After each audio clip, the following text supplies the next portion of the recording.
Mr. Ahmed, thank you very much indeed for joining us.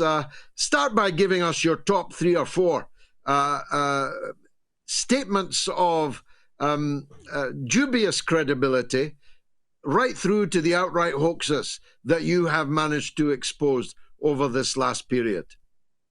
Yeah, sure. I mean, what we saw is, and it's hard to even minimize it to 3 or 4, but what we saw is a plethora of propaganda campaign, which has happened in the past, where, for example, they had the mainstream media peddling whatever propaganda that the Zionist movement wanted, and also alternative media. Now, we've been quite lucky that we're in a scenario now where we have Twitter, X, and Elon Musk almost giving people a free speech platform where we're able to basically proliferate the truth and proliferate alternative reality-based positions.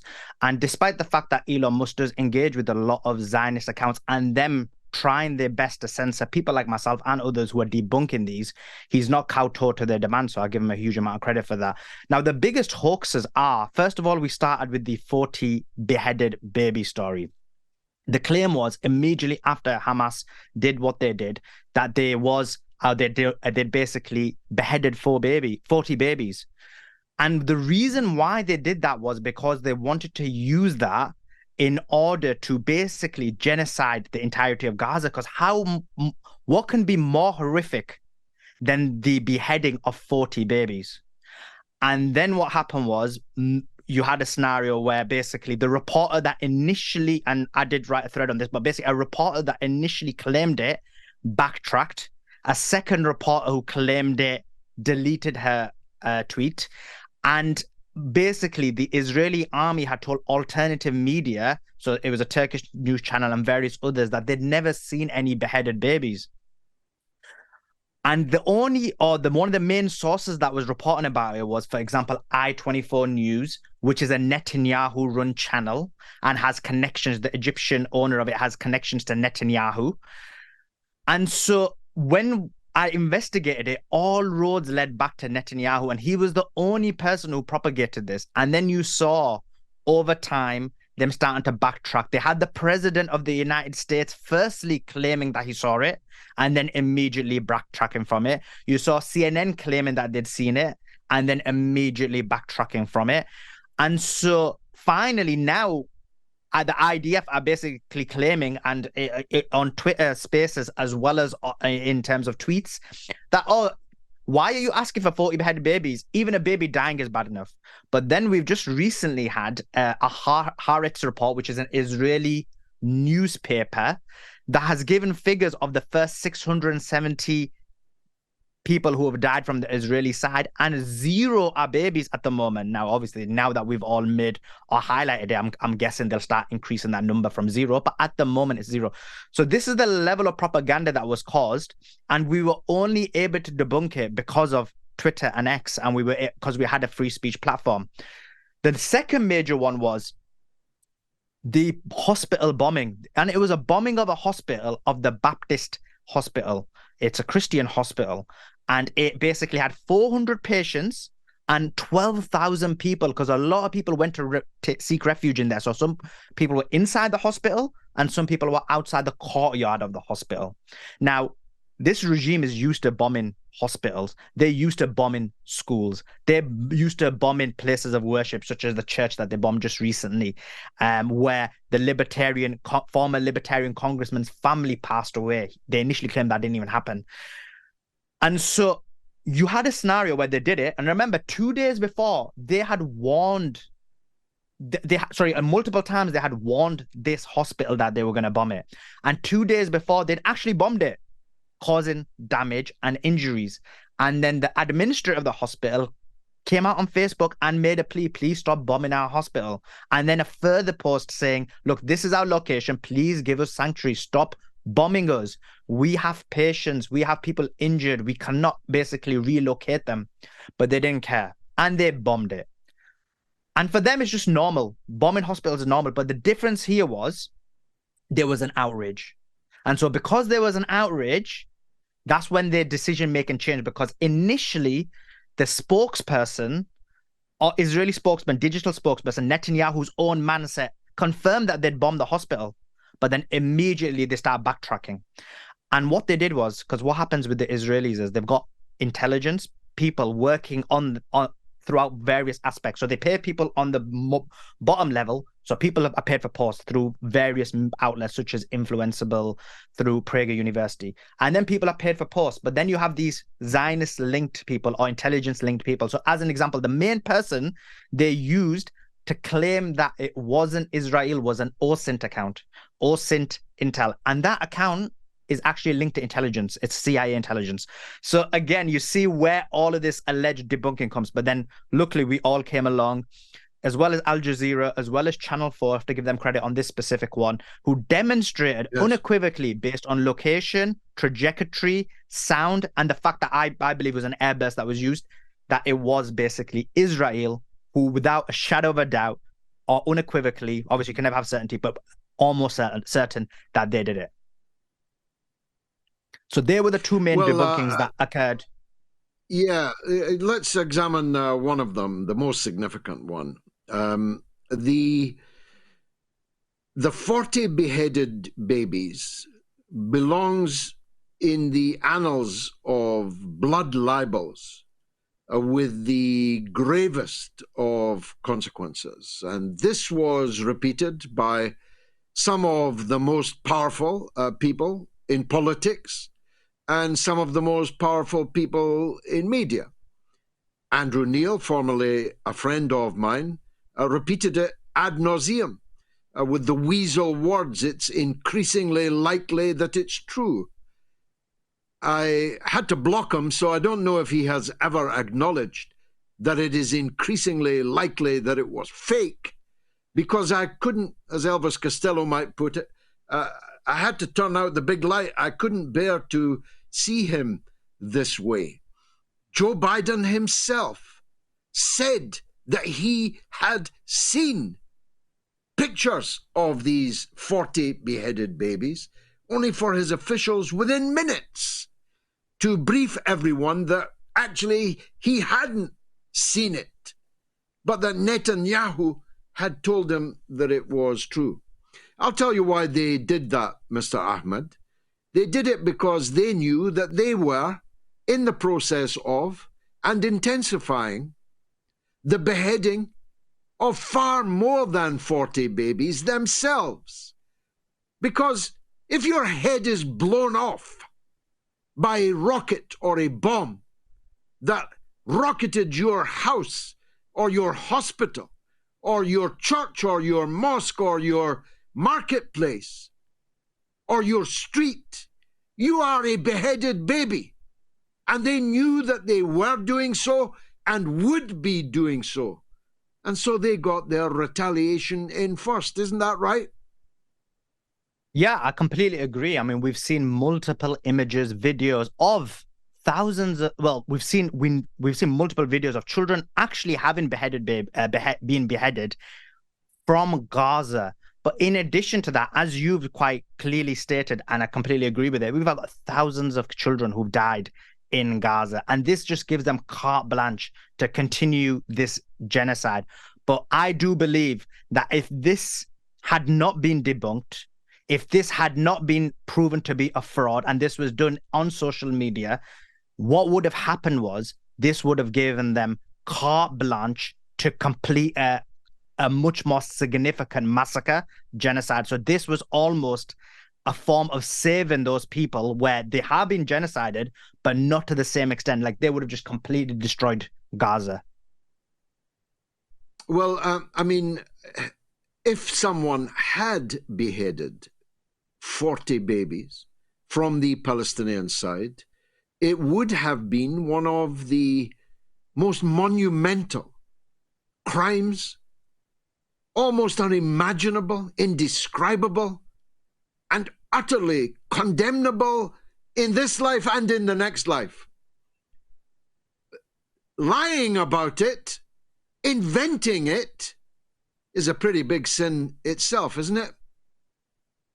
it's one of the most horrific things, because just think about it. Just think about the images or the thoughts that come about when you make such a claim, the emotions that occur when you hear such a claim. So that was the reason for it. It's because you want to manipulate the public. And what's the best way to manipulate the public? Emotions. And what makes someone more emotional than this innocent child? And then to do such a horrific, evil act to such a child basically dredges up emotions. I was hearing on social media, they were saying CIA agents, military experts, people who are meant to be balanced. Well, they're not balanced. We know they're not, but they give the veneer of being balanced, who were literally saying that we're going to burn Gaza to the ground due to these beheaded babies. We're going to turn it into a parking lot. So this was going to be used as a dog whistle, as a form of control to basically make the masses okay with the fact that you were going to commit this kind of devastation. And that was the real reason it was used. And I'm really happy that we were able to debunk it. And now there's no beheaded babies. And they gave one picture of a baby that had been burnt, but we don't even know the source of that. No one questioned it. What the source was, where the baby had come from, and the figure says 0 now. And I did say that, look, we don't even know if that baby was someone from Gaza, because that's happened a lot in this war. No, it's not a war, apologies. A lot has happened in this massacre where they've used images from Gaza, from children who've been killed in Gaza, from babies that have been killed in Gaza, from buildings that have been destroyed in Gaza, and given people the thought that it's Israel. So this is because they don't have images. So a good example is on the Telegraph, where they showed a picture from Gaza and said, pray for Israel. Or, I can't remember the headline, but it was something along those lines. So these are examples of what is happening. And just to give you another example, the British media posted an image on page 3. I believe it was the Independent or the Telegraph. I can't remember which one. And they wrote, this is the most horrific thing we've ever had to post. And so they continued with the lie without ever sourcing where these came from, without sourcing the information. So you just can't trust mainstream media. It is a propaganda campaign, completely controlled and manipulated to basically provide this kind of information. A good example is BBC, again, who attempted to debunk this hospital bombing. The people who are basically reporting on that, who made this claim, are all linked to Israeli or American intelligence. So again, you're seeing how everything goes back to either Netanyahu or Israeli or American intelligence. Now, let me, we've not got long left, so let me zero in on a point you made about the list of names. It's, first of all, surprising that it has taken Israel so long to publish the names and, in many cases, the photographs of the people who were killed in the prison break on October 7. Maths is not my strong point, but I did count the names that have so far been released, and it is less than half of the number claimed and regularly repeated since. And reading in Haaretz, the vast majority of them were members of the Israeli security forces, in other words, military targets.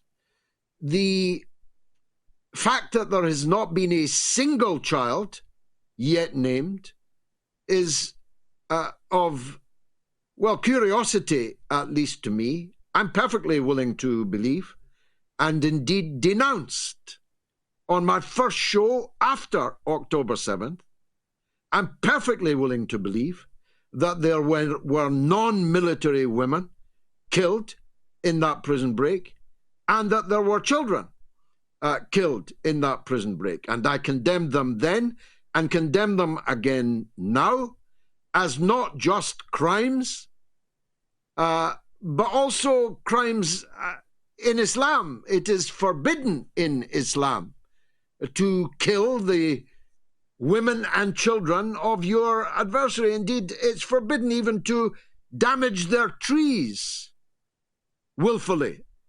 So I'm ready to believe that in the numbers not yet released, there may very well be children. But it's curious that there have not been any children at all listed as having been killed in that breakout on October 7th. It's also curious how few funerals we have seen. In previous conflicts, where an Israeli is killed in the conflict, there's endless television coverage of their funeral. You get to know their families, their neighbors, their names, everything about them. I'm wondering if there really were 1,400 Israelis killed on October the 7th. And so far, this limited release of information serves to buttress my suspicion. What about yours? I completely agree with your basically your analysis in the sense of we need evidence. We can't just take these claims as being correct without looking at the data. So as an example, you said, and I completely agree with you, if any innocent person, their life has been taken or they've been taken incorrectly as hostages when they're not meant to, then I completely disavow that. That's completely unacceptable. But there's a lot of nuance to it. So let's take children out of it, because like you said, we don't know the data on the children, and the data does seem to suggest that we don't know the situation. But look, when it comes to women, yes, ordinarily there is a situation where women are innocent. You're not meant to basically do anything, harm them or whatsoever. But in Israel, it's quite different, and that's why we need to look into it. Remember, a lot of these women have served as part of the IDF. They are soldiers, and that's what makes it complex, because they're actually soldiers. Now, there may be some women who aren't soldiers, and so that's why I agree with you. We need to find out who those are, whether they're soldiers or not. So yeah, we completely disavow. In terms of the numbers, yeah, I mean, just before you leave that, I saw pictures. Just before you leave that, I saw pictures in Haaretz of very elderly ladies who clearly are not members of the Israel Defense Force and clearly should not have been harmed. I completely agree with you. Yeah. So if there is any person who is, like you said, the elderly, the vulnerable, and are not soldiers, they should not have been harmed. I completely agree with you. So, and if that is the case, then for sure, I agree with that. But we need to look at whether that is something factual or what actually happened with those, whether they happened due to friendly fire, whether they happened from Israeli forces. We need to look into the information. And the reason I'm saying it is not that I'm trying to be sophistic or you apply sophistry. The reason is that we're dealing with with a nation, Israel, or with a basically intelligence service that lies about everything. They claimed 40 beheaded babies. They claimed mass rape, and now there's zero evidence of that. They claimed a massacre at the festival, and now it seems to be the case that there was no massacre. So they claimed that they didn't bomb the hospital, and now we know that they did bomb the hospital. So when you've got somebody who basically is willing to lie about things that we completely know are lies, then we need to basically analyze it and ask for the information. Now, I'm not saying that we're being completely sophistic. We will agree to anything that is provided as evidence, and we will take some kind of merit to what they say. But like, I agree with you. The fact that, look, it's been 2 weeks. How is it after 2 weeks, they have zero babies on the data? That makes no sense, especially when they've been willing to provide it in photographs. So when you look at this, and this is why it's an overarching thing, this is complete control of the media and the narrative. You saw it immediately after the hospital bombing, where they automatically just said, oh, it's been debunked. PIJ did it, and therefore there's no question about it whatsoever. And they got confused between PIJ and Hamas, so some of them they didn't get the same hymn sheet. They probably didn't know the difference. But the point being, you saw it. And again, this is what I mean by social media. Like, they have it on low levels where there's certain people are getting paid for posts. So if you see these posts, and the post was immediately after the hospital bombing, it's been debunked, and PIJ or Hamas did it. So, and then people got paid for those posts, and then people got paid thousands of dollars for more detailed posts. And then you have Zionist-controlled media, that Zionist-controlled influencers, because a lot of the large influencers on social media, on Twitter, are actually Zionists. It doesn't matter if they're from the liberal side or the conservative side, they are. And so therefore, the whole point is to proliferate. So I give credit to anybody on social media, the few accounts that have basically been providing alternative truths about what is actually happening. Well, thanks, Sulaiman Ahmed. Fascinating discussion. I just want to make this last point, that many Jews are not Zionists. Most Zionists are not Jews. And the synonym of Jewish and Zionist is something that we will never make on this show, and neither did 100%. Mr. Ahmed. Thanks very much. I just want to add your something to that, please. I appreciate that, George. I agree with you. On. And Zionism isn't Judaism. And actually, if you look at this in Israel, it's Orthodox Jews who are oppressed. Their water is also regularly turned off to oppress them as a people. Christian minorities are oppressed as well as Muslim majorities. So I completely agree with your I've statement. visited them in their Mia Sharim neighborhood in Jerusalem. Thanks, Sulaiman, for that.